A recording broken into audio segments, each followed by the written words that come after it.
Good evening. Thank you very much. I speak to you today as a lifelong supporter and true friend of Israel.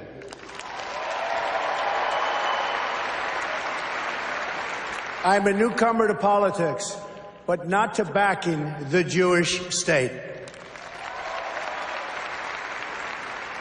In 2001, weeks after the attacks on New York City and on Washington, and frankly, the attacks on all of us, attacks that perpetrated, and they were perpetrated by the Islamic fundamentalists, Mayor Rudy Giuliani visited Israel to show solidarity with terror victims.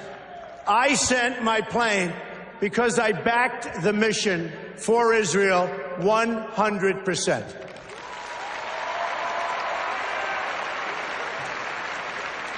In spring of 2004, at the height of the violence in the Gaza Strip, I was the Grand Marshal of the 40th Salute to Israel Parade, the largest single gathering in support of the Jewish state.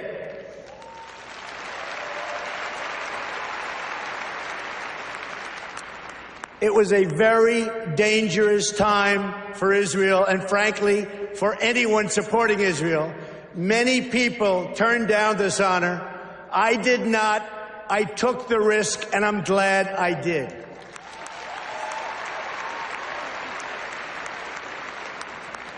But I didn't come here tonight to pander to you about Israel. That's what politicians do. All talk, no action, believe me. I came here to speak to you about where I stand on the future of American relations with our strategic ally, our unbreakable friendship, and our cultural brother, the only democracy in the Middle East, the State of Israel.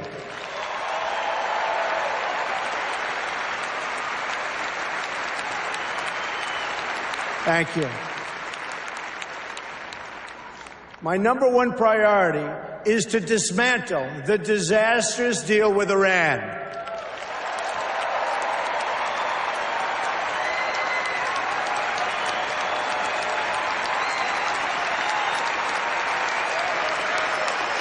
Thank you. Thank you. I have been in business a long time. I know deal making.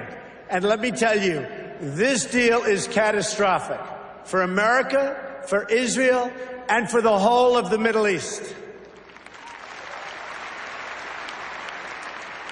The problem here is fundamental. We've rewarded the world's leading state sponsor of terror with $150 billion, and we received absolutely nothing in return.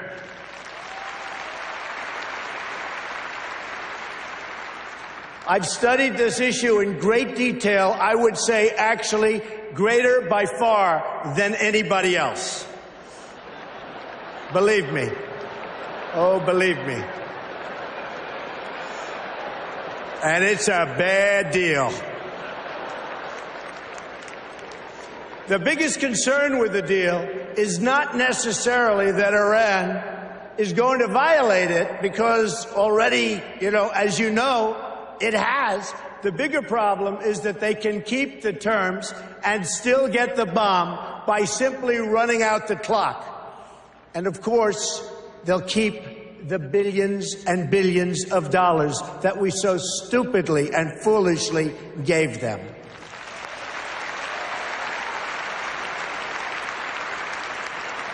The deal doesn't even require Iran to dismantle its military nuclear capability.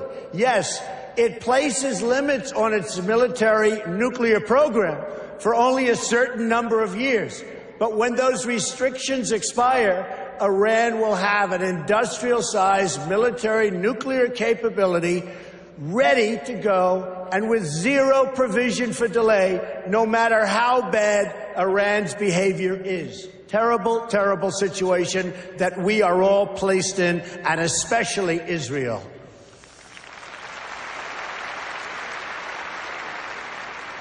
When I'm president, I will adopt a strategy that focuses on three things when it comes to Iran. First, We will stand up to Iran's aggressive push to destabilize and dominate the region.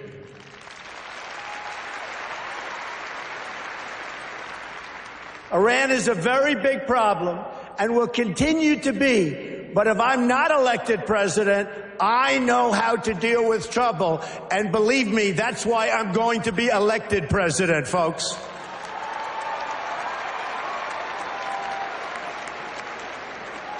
And we are leading in every poll. Remember that, please. Iran is a problem in Iraq, a problem in Syria, a problem in Lebanon, a problem in Yemen, and will be a very, very major problem for Saudi Arabia. Literally every day, Iran provides more and better weapons to support their puppet states. Hezbollah, Lebanon, received, and I'll tell you what, it has received sophisticated anti-ship weapons, anti-aircraft weapons, and GPS systems and rockets like very few people anywhere in the world, and certainly very few countries have. Now they're in Syria trying to establish another front against Israel from the Syrian side of the Golan Heights. In Gaza, Iran is supporting Hamas and Islamic Jihad. And in the West Bank, they're openly offering Palestinians $7,000 per terror attack and $30,000 for every Palestinian terrorist home that's been destroyed. A deplorable, deplorable situation.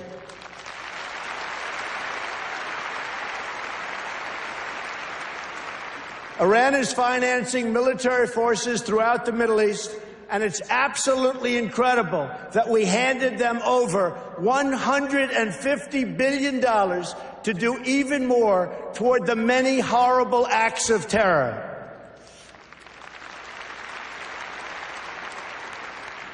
Secondly, we will totally dismantle Iran's global terror network, which is big and powerful, but not powerful like us.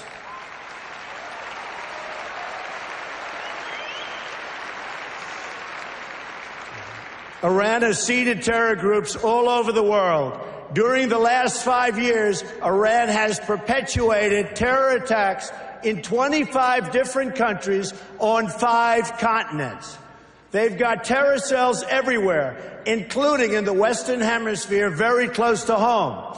Iran is the biggest sponsor of terrorism around the world, and we will work to dismantle that reach. Believe me, believe me.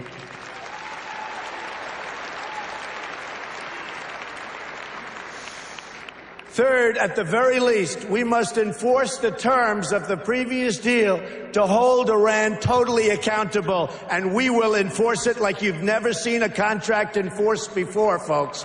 Believe me.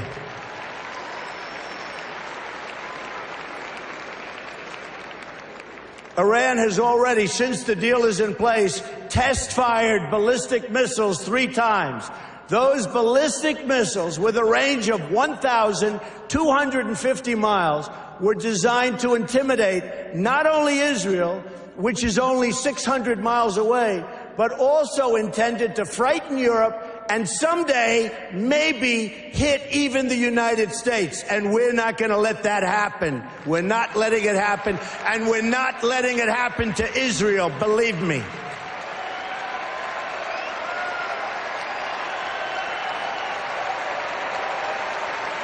Thank you.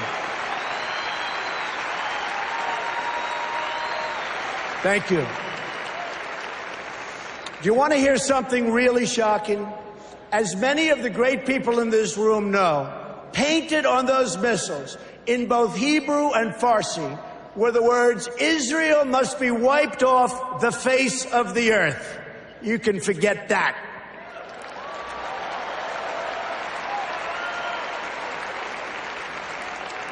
What kind of demented minds write that in Hebrew? And here's another. You talk about twisted. Here's another twisted part. Testing these missiles does not even violate the horrible deal that we've made. The deal is silent on test missiles. But those tests do violate the United Nations Security Council resolutions. The problem is no one has done anything about it. We will, I promise we will.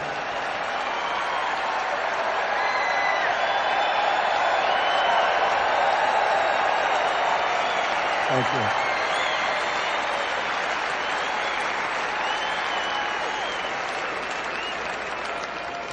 Which brings me to my next point, the utter weakness and incompetence of the United Nations.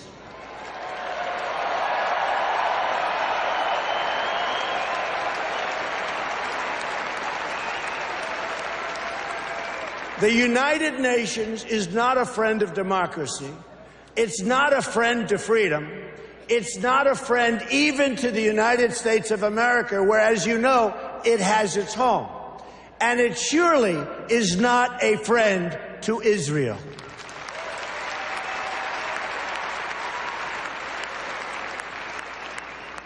With President Obama in his final year, yay.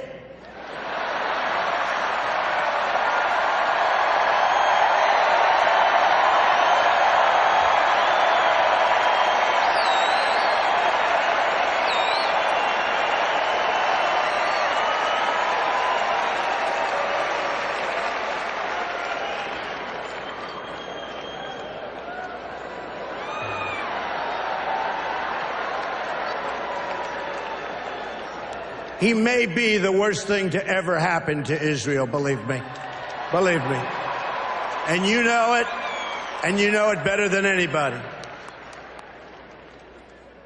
So with the president in his final year, discussions have been swirling about an attempt to bring a Security Council resolution on terms of an eventual agreement between Israel and Palestine. Let me be clear. An agreement imposed by the United Nations would be a total and complete disaster.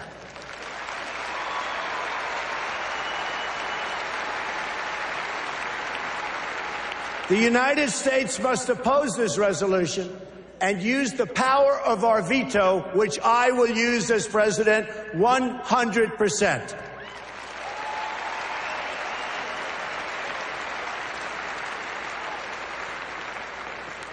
When people ask why, it's because that's not how you make a deal.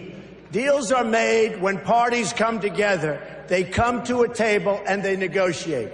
Each side must give up something. It's values. I mean, we have to do something where there's value in exchange for something that it requires. That's what a deal is. A deal is really something that when we impose it on Israel and Palestine, we bring together a group of people that come up with something that's not going to happen with the United Nations. It will only further, very importantly, it will only further delegitimize Israel. It will be a catastrophe and a disaster for Israel. It's not going to happen, folks.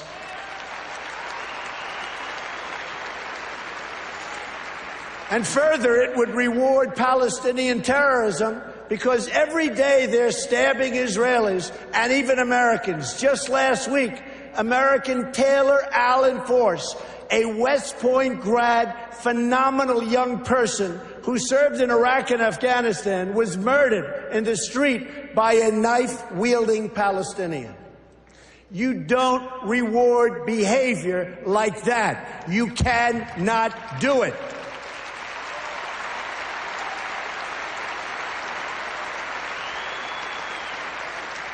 There's only one way you treat that kind of behavior. You have to confront it.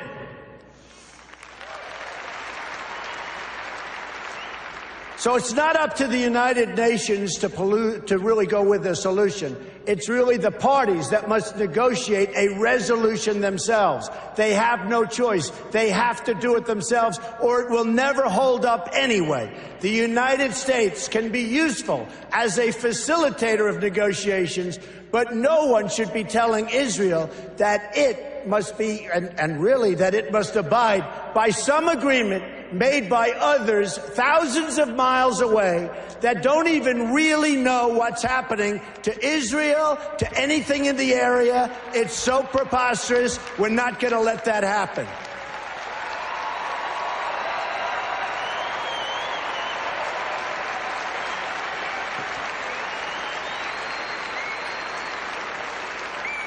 When I'm president, believe me, I will veto any attempt by the UN to impose its will on the Jewish state. It will be vetoed 100%. You see, I know about deal making. That's what I do. I wrote The Art of the Deal. One of the best-selling all-time, and I mean seriously, I'm saying one of because I'll be criticized as if I say the, so I'm going to be very diplomatic.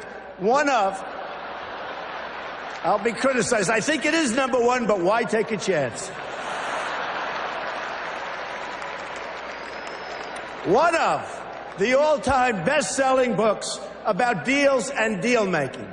To make a great deal, you need two willing participants.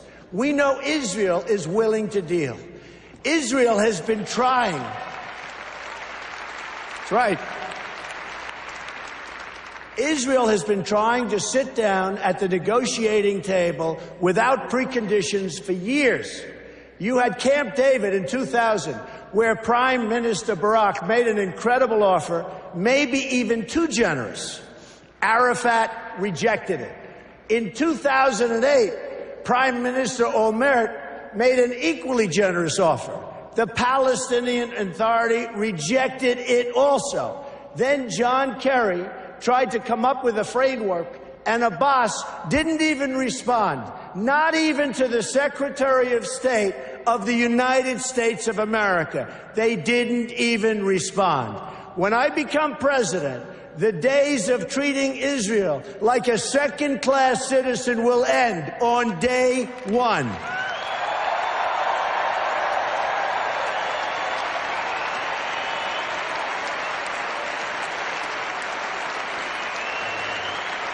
Thank you. And when I say something, I mean it. I mean it. I will meet with Prime Minister Netanyahu immediately. I have known him for many years and will be able to work closely together to help bring stability and peace to Israel and to the entire region. Meanwhile, every single day, you have rampant incitement and children being taught to hate Israel and to hate the Jews. It has to stop.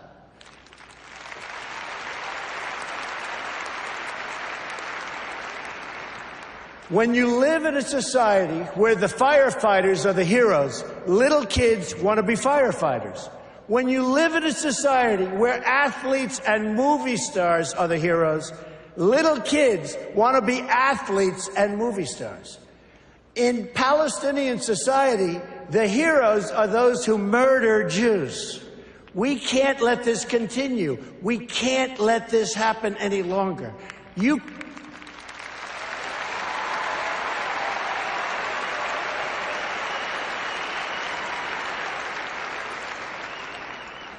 cannot achieve peace if terrorists are treated as martyrs. Glorifying terrorists is a tremendous barrier to peace. It is a horrible, horrible way to think. It's a barrier that can't be broken. That will end, and it'll end soon, believe me.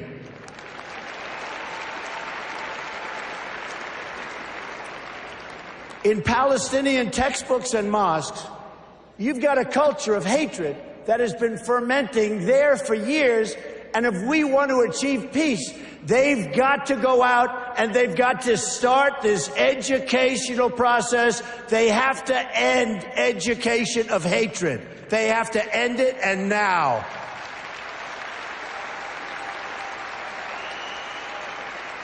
There is no moral equivalency. Israel does not name public squares after terrorists. Israel does not pay its children to stab random Palestinians.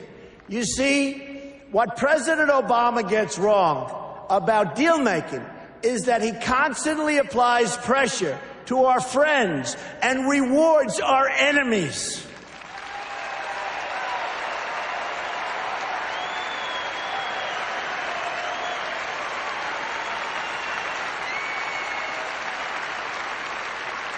And you see that happening all the time. That pattern practiced by the president and his administration, including former Secretary of State Hillary Clinton, who is a total disaster, by the way.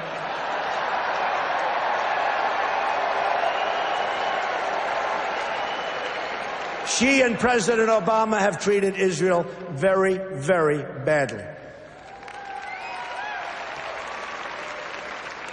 But it's repeated itself over and over again and has done nothing to embolden those who hate America. We saw that with releasing the $150 billion to Iran in the hope that they would magically join the world community. It didn't happen.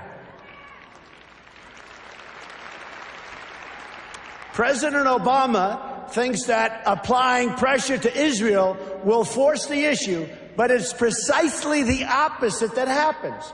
Already, half of the population of Palestine has been taken over by the Palestinian ISIS and Hamas, and the other half refuses to confront the first half, so it's a very difficult situation that's never going to get solved unless you have great leadership right here in the United States. We'll get it solved one way or the other. We will get it solved.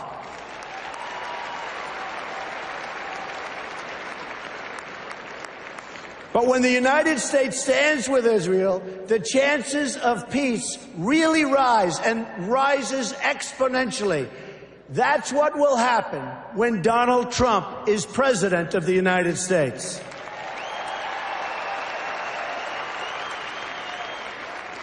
We will move the American embassy to the eternal capital of the Jewish people, Jerusalem.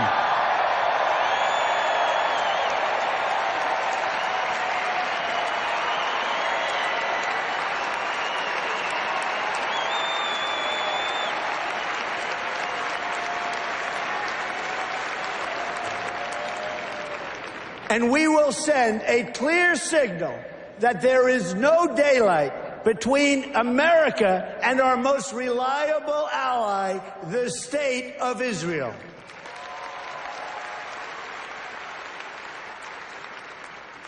The Palestinians must come to the table knowing that the bond between the United States and Israel is absolutely, totally unbreakable.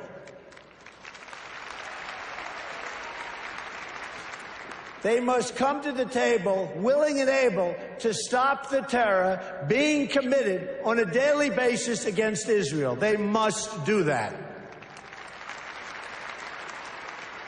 And they must come to the table willing to accept that Israel is a Jewish state and it will forever exist as a Jewish state.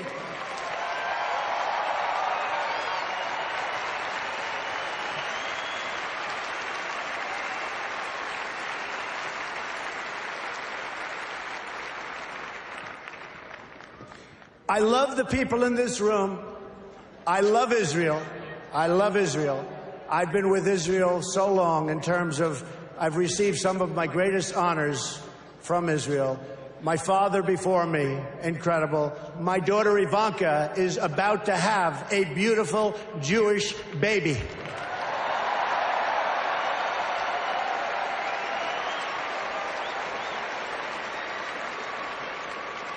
In fact, it could be happening right now, which would be very nice as far as I'm concerned. So I want to thank you very much. This has been a truly great honor. Thank you, everybody. Thank you. Thank you very much.